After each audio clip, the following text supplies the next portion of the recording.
Bonjour à tous, c'est l'heure de parler médecine dans Midi Ensemble. Aujourd'hui au programme, le glaucome. C'est une maladie oculaire qui touche surtout les personnes de plus de 45 ans.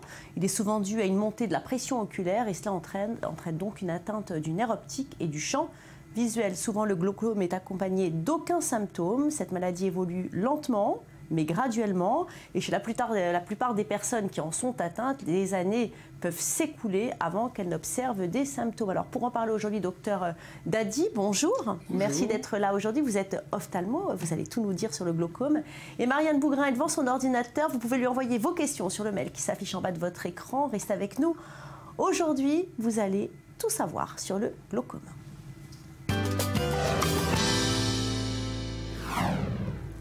Le glaucome est donc une maladie de l'œil qui perturbe le bon fonctionnement du nerf optique. C'est ce nerf qui transmet au cerveau les signaux visuels qui permettent de voir. Nul ne sait ce qui cause l'apparition du glaucome, mais la hausse de la pression dans l'œil est l'un des facteurs de risque principaux. On regarde le reportage de Lise Barimbaud et on en parle après avec le docteur Dadi. Le glaucome, deuxième cause de cécité dans le monde dans les pays les moins développés, est une maladie de l'œil qui provoque une diminution irrémédiable du champ de vision. Il est la conséquence de dommages au nerf optique. Il touche davantage les personnes âgées mais peut se manifester à tout âge. En France, plus d'1 million de personnes seraient concernées, dont 400 000 personnes non traitées par ignorance de la maladie. Le plus souvent, le glaucome est causé par l'élévation de la pression à l'intérieur de l'œil. Cependant, on constate que chez près d'1 personne sur 3, les symptômes du glaucome apparaissent même si la pression dans l'œil est normale. L'hérédité est le principal facteur de risque. Parfois, le glaucome est associé à un problème précis, comme un traumatisme brutal sur l'œil, un autre problème de la vue tel que la cataracte, certaines maladies comme le diabète ou l'hypertension. La prise de certains médicaments peut aussi augmenter le risque de glaucome. On distingue plusieurs catégories. Le glaucome à angle ouvert, il représente 80 à 90% des cas. Il se forme lentement sans symptômes. Habituellement, les deux yeux sont atteints. Le glaucome à angle fermé survient à la suite d'une augmentation soudaine de la pression dans l'œil. Il donne lieu à une douleur oculaire extrême. Si ce type de glaucome n'est pas traité rapidement, la personne peut devenir aveugle. Le glaucome à angle fermé s'attaque d'abord et généralement à un seul œil, puis à l'autre dans les 5 ans en l'absence d'un contrôle adéquat. Le glaucome congénital, il peut survenir dès la naissance ou prendre quelques mois à se manifester. Le plus souvent, il touche les deux yeux. Pour le diagnostiquer, plusieurs examens sont couramment pratiqués. Le test de tonométrie, la pression à l'intérieur de l'œil, la mesure de l'épaisseur de la cornée ou encore le test du champ de vision. Les mesures préventives de base consistent à maintenir un poids santé et une pression artérielle normale, veiller à toujours porter des lunettes protectrices, avoir une alimentation riche en fruits et légumes, faire de l'exercice et limiter la consommation de caféine et de tabac. Il n'existe pas de traitement curatif. L'acuité visuelle perdue en raison d'un glaucome ne peut pas être retrouvée. L'objectif du traitement est donc de prévenir ou de ralentir les dommages. Les interventions possibles incluent des gouttes oculaires, des médicaments par voie orale, un traitement au laser et au besoin de la chirurgie. Certains collyres peuvent réduire la pression dans l'œil. Des médicaments par voie orale sont aussi utilisés. La trabéculoplastie au laser est une intervention courante et vise à aider la circulation de l'humeur aqueuse dans l'œil. La trabéculectomie plus classique vise à créer une nouvelle voie d'évacuation de l'humeur aqueuse. En France, depuis 4 ans, le bus du glaucome sillonne le pays afin de proposer un dépistage gratuit aux personnes de plus de 40 ans. Bon, docteur Dadi, le glaucome, qu'est-ce que c'est ? Le glaucome, on l'a vu dans la séquence qui vient de passer, c'est effectivement une maladie dégénérative du nerf optique due en général à une hyperpression à l'intérieur de l'œil. L'œil a une pression trop forte et ça finit par toucher et détruire les fibres du nerf optique de la périphérie vers le centre. Et le champ visuel se rétrécit. Mais pourquoi justement c'est une menace pour la vision ? Parce que ça tue les fibres du nerf optique. La vue fonctionne avec un récepteur qui s'appelle la reptine, qui capte l'image et qui va transmettre l'information au cerveau par les fibres qui partent de chaque cellule rétinienne et qui vont rejoindre le nerf optique jusqu'au cerveau. Si la transmission est détruite par la pression, l'image ne parvient pas au cerveau. C'est une maladie qui est fréquente ? À peu près 1% de la population qui est touchée par le glaucome actuellement. Oui. C'est une pathologie assez courante que l'on voit dans les consultations quotidiennes en ophtalmologie. Mais dites-moi, comment ça fonctionne un œil exactement ? Alors, je vais prendre mon œil pour vous expliquer. Voilà. Vous avez à l'intérieur de l'œil le vitré. Oui. autour et derrière, vous avez la cornée devant, pardon, l'iris, la pupille, et derrière la pupille, il y a une lentille qui s'appelle le cristallin. Vous avez l'humeur qui est fabriquée par les procès ciliaires qui sont autour du cristallin. Cette humeur passe devant le cristallin et va passer à travers la pupille dans la partie antérieure. Et ensuite, cette humeur est éliminée au niveau de l'angle que fait la cornée avec l'iris, est éliminée par des veines aqueuses dans la circulation générale. Si la production d'humeur est trop forte et l'évacuation insuffisante, la pression intérieure de l'œil monte. Et donc, à partir de là, on peut expliquer tous les types de glaucome. Glaucome chronique et le glaucome aigu. Alors justement, on va regarder ce graphique. Lorsque trop élevée, la pression oculaire peut endommager donc le nerf optique. Si c'est le cas, les signaux qu'envoie le nerf optique pourraient ne pas tous parvenir au cerveau. Vous me coupez si j'ai tort. En clair, on ne peut pas voir tout ce que notre œil voit. Dans ce cas-là, résultat, le champ visuel diminue et sans un traitement approprié, le glaucome pourrait entraîner la cécité. Alors, vous aimez expliquer ce que c'est que la pression oculaire? Je n'ai pas bien compris. La pression oculaire, c'est comme un pneu de vélo, par exemple, qui est trop gonflé. Quand vous appuyez sur un pneu pour savoir s'il est assez gonflé, vous rajoutez de l'air quand vous sentez qu'il est passé.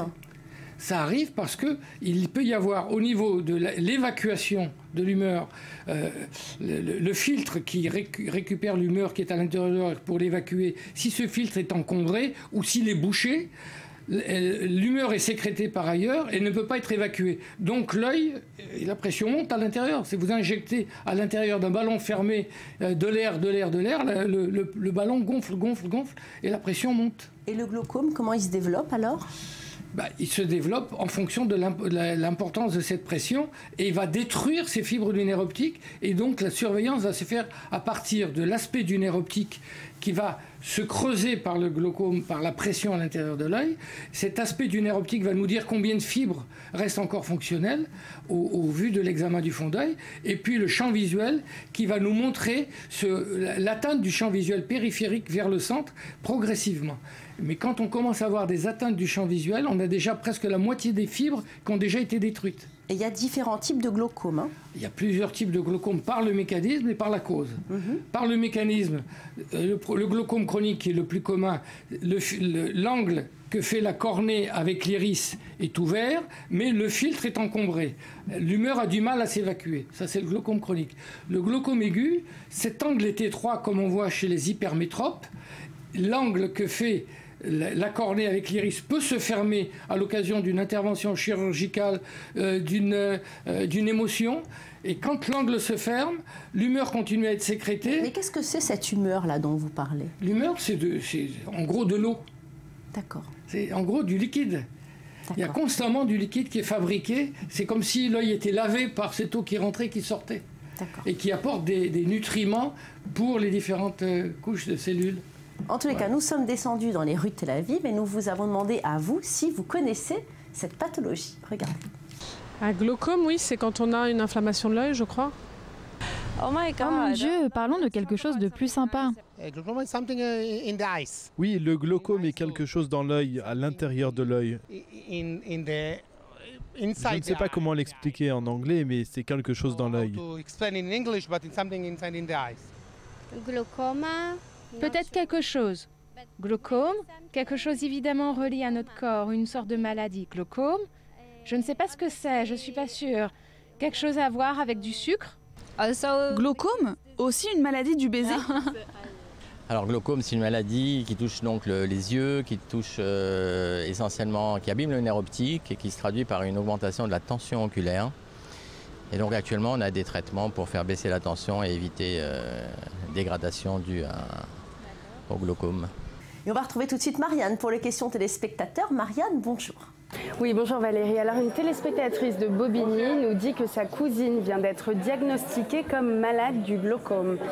Elle a de l'hypertension dans les yeux et les médecins lui ont conseillé de se faire opérer, mais elle n'est pas vraiment rassurée et elle se demande si l'opération réussit à 100%. Qu'en pensez-vous ? Oui, encore une fois, il n'y a pas de chirurgie sans risque, il n'y a pas de chose qu'on fasse dans la vie sans risque. Traverser la rue est un risque, tout est un risque. Mais effectivement, c'est une opération qu'on connaît bien, qu'on pratique bien et qui donne en général de bons résultats. Parfois, avec des récidives, c'est-à-dire que le filtre qu'on crée pour dériver l'humeur à l'extérieur de l'œil pour diminuer la pression, parfois ce filtre peut se boucher et on a des moyens pour essayer de le déboucher. Mais là, l'opération, c'est pas la seule solution finalement. Il y a d'autres choses peut-être à essayer avant. Alors, vous faites bien de me le rappeler, effectivement, l'essentiel, ce n'est pas l'opération, l'essentiel, c'est le traitement médical, sous forme de gouttes. Et on a recours à la chirurgie uniquement lorsque on s'aperçoit qu'on ne contrôle plus la maladie, que la pression continue à monter malgré quoi qu'on fasse, et que le champ visuel surtout se dégrade. À ce moment-là, on opère. Allez, une autre question, Marianne. Oui, alors j'ai une autre question pour vous, celle de Jennifer de Corse, qui souffre du glaucome depuis son adolescence. Mais ce n'est que récemment qu'elle a été diagnostiquée. Alors elle se demande aujourd'hui s'il est possible de guérir cette atteinte du nerf optique. Non, l'atteinte du nerf optique est irrémédiable. Elle est définitive. Quand un nerf est mort, il est mort, on ne peut pas le ressusciter. Peut-être que les cellules souches un jour nous permettront de régénérer et de créer de nouvelles collections nerveuses. Aujourd'hui, il n'y a pas de solution autre que la chirurgie. Et ce qui est détruit est détruit. Un glaucome, est-ce que ça s'attrape, docteur Dadi? Non, ça n'est pas contagieux. C'est héréditaire dans la majorité des cas et parfois certaines causes qui peuvent entraîner un glaucome. Je pense par exemple au glaucome néovasculaire qui peut être une complication d'une thrombose d'une veine à l'intérieur de l'œil, la veine centrale de la rétine, ou complication de diabète, rétinopathie diabétique évoluée. Ça peut entraîner des vaisseaux qui viennent dans l'angle ou à l'endroit où se fait la filtration et entraîner un glaucome malin à ce moment-là. Est-ce qu'on peut prévenir le glaucome? Parce qu'on a vu justement dans le reportage qu'il était mieux de ne pas boire de café, de ne pas fumer. Est-ce que ça, ce sont des préventions finalement? Non, pas du tout. Le tabac, c'est sûrement une bonne chose de ne pas fumer.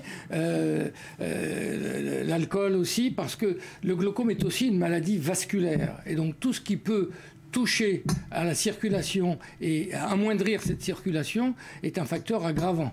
Donc c'est sûr qu'il faut essayer d'éviter cela. Alors on va regarder tout de suite donc les principaux facteurs que vous venez d'évoquer du glaucome. L'augmentation de la pression intraoculaire, c'est donc le principal facteur, vous nous l'avez dit. Cependant, toutes les hypertensions oculaires n'entraînent pas des glaucomes, et inversement, il existe des glaucomes avec une pression intraoculaire dans les limites de la normalité. L'âge, le glaucome qui survient en général à partir de 40 ans et sa fréquence augmente avec l'âge. La myopie, l'hérédité, et puis une hypertension artérielle, un diabète, une apnée du sommeil ou bien encore la prise prolongée de corticoïdes qui peuvent accroître les risques du glaucome. Pourquoi ? Alors pourquoi l'hypertension artérielle? Pourquoi la myopie? Pourquoi l'hérédité? Pourquoi l'apnée du sommeil? Tous ces facteurs qui peuvent jouer sur l'état circulatoire général et sur l'œil peuvent être des facteurs aggravants. La cortisone a aussi une action au niveau de l'œil, au niveau de la filtration, et ça peut aggraver. Il y a certaines personnes qui peuvent faire des hypertonies avec le glaucome, avec la cortisone. Les traitements prolongés exposent à cela. Donc effectivement, on doit surveiller la pression oculaire quand on prend un traitement prolongé à la cortisone. Mais certaines personnes sont hypersensibles et parfois même un simple traitement de collyre pendant une semaine peut faire monter la pression oculaire. Pourquoi, par exemple, un myope a plus de chances d'avoir un glaucome que quelqu'un d'autre? Probablement parce que la qualité de sa filtration au niveau de l'angle de l'œil est de moins bonne qualité. Bon, en cas de glaucome, est-ce qu'on peut continuer à avoir une vie normale, docteur Dadi? Absolument. Absolument, tout à fait normal. Il n'y a pas de raison de ne pas le vivre normalement. Et ce qu'il faut retenir en matière de glaucome, c'est qu'il faut faire un traitement à vie. Et ça doit rentrer dans les habitudes. Ça peut se résumer à une seule goutte de collyre à mettre le soir avant de se coucher. Comme on va se brosser les dents, on se met sa goutte de collyre dans l'œil. Est-ce qu'en cas de glaucome, on peut continuer à mettre des lentilles de contact? On peut continuer à mettre des lentilles de contact. Certaines précautions peut-être à prendre. Moi, j'ai toujours eu l'habitude de dire mettez vos gouttes avant de mettre vos lentilles, un quart d'heure après, et le soir de les mettre après les avoir retirées. Mais je dois dire que il y a actuellement une technique qui est en train de se développer aux États-Unis, de mettre au point un traitement avec une lentille qui va décharger le collyre qu'on doit mettre dans l'œil au fil des jours et des heures pendant un mois. On met une lentille et c'est la lentille qui traite le glaucome. Oui, d'ailleurs, peut-être que justement avant que cette invention n'arrive, peut-être que les lentilles souples sont plutôt préférables que les lentilles plutôt dures, non? Pas forcément, parce que vous avez par exemple, quand on opère le glaucome, on crée une filtration au-dessus de la cornée. Et cette filtration peut créer une petite bosse, on appelle ça une bulle de filtration, qui peut gêner la lentille souple. Et dans ce cas-là, la lentille rigide qui est plus petite sera plus facilement tolérée. Ah oui, d'accord, c'est vrai. Vous voyez, j'aurais cru le contraire. Donc chaque personne est un cas et il faut toujours savoir changer son fusil d'épaule. Voilà, docteur Dadi, ça sera le mot de la fin. Hein. Malheureusement, notre édition s'achève. Merci pour vos précieux conseils. Donc, le glaucome, c'est une maladie sévère, mais la médecine et la chirurgie disposent maintenant d'arbres efficaces pour la maîtriser vite, rapidement. Oui, rapidement. Il y a un professeur en Israël qui est en train de mettre au point un traitement qui va stabiliser les lésions du glaucome et peut-être légèrement améliorer contre la DMLA et l'Alzheimer, le même produit contre les substances amyloïdes.